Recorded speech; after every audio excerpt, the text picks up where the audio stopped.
नमस्कार, मैं हूं आपके साथ अंजना शर्मा और आप देख रहे हैं वर्तमान युग। तो आइए शुरुआत करते हैं आज की खास खबर से। भारत अमेरिका व्यापार वार्ता जारी, नए टैरिफ से टेक्सटाइल, स्टील, फार्मा और ऑटोमोबाइल सेक्टर होंगे प्रभावित। इतिहास बताता है कि टैरिफ युद्ध केवल अल्पकालिक लाभ देते हैं, लेकिन दीर्घकालिक रूप से अर्थव्यवस्था के लिए नुकसानदायक होते हैं। 1930 के स्मूथ होली टैरिफ से लेकर आधुनिक यूएस चीन ट्रेड वॉर तक संरक्षणवादी नीतियों ने आर्थिक अस्थिरता और व्यापारिक तनाव को जन्म दिया है। इसलिए वैश्विक व्यापार को संतुलित और समावेशी बनाना ही आर्थिक स्थिरता का मार्ग हो सकता है। 1930 में अमेरिका ने स्मूथ होले टैरिफ लागू किया, जिसका उद्देश्य अमेरिका उद्योगों की रक्षा करना था, लेकिन इसके उलट प्रभाव पड़ा।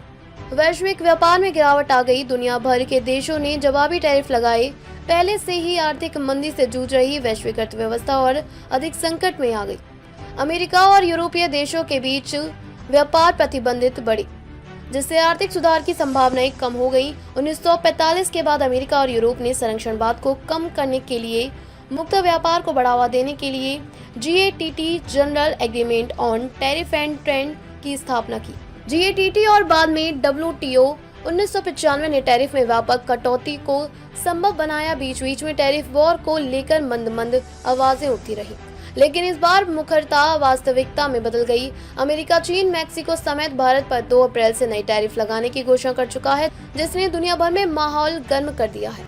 हालांकि भारत अमेरिका एक दूसरे के हित को देखते हुए आपसी रजामंदी के साथ व्यापारिक समझौते के लिए आगे बढ़ रहे हैं।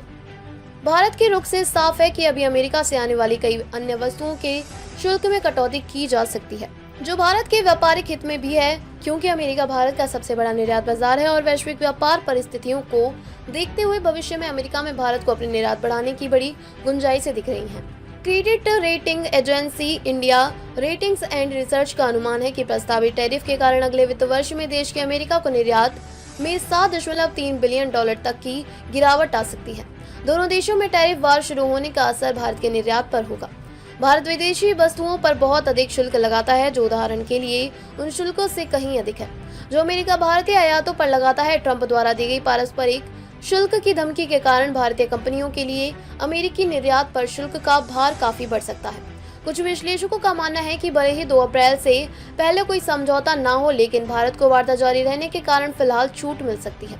रॉयटर्स के एक विश्लेषण के अनुसार इस समझौते के पहले चरण में भारत 30 बिलियन मूल्य की अमेरिका वस्तुओं, जो कुल आयात का 55% है, पर लगाए जाने वाले शुल्क को काफी हद तक कम करेगा।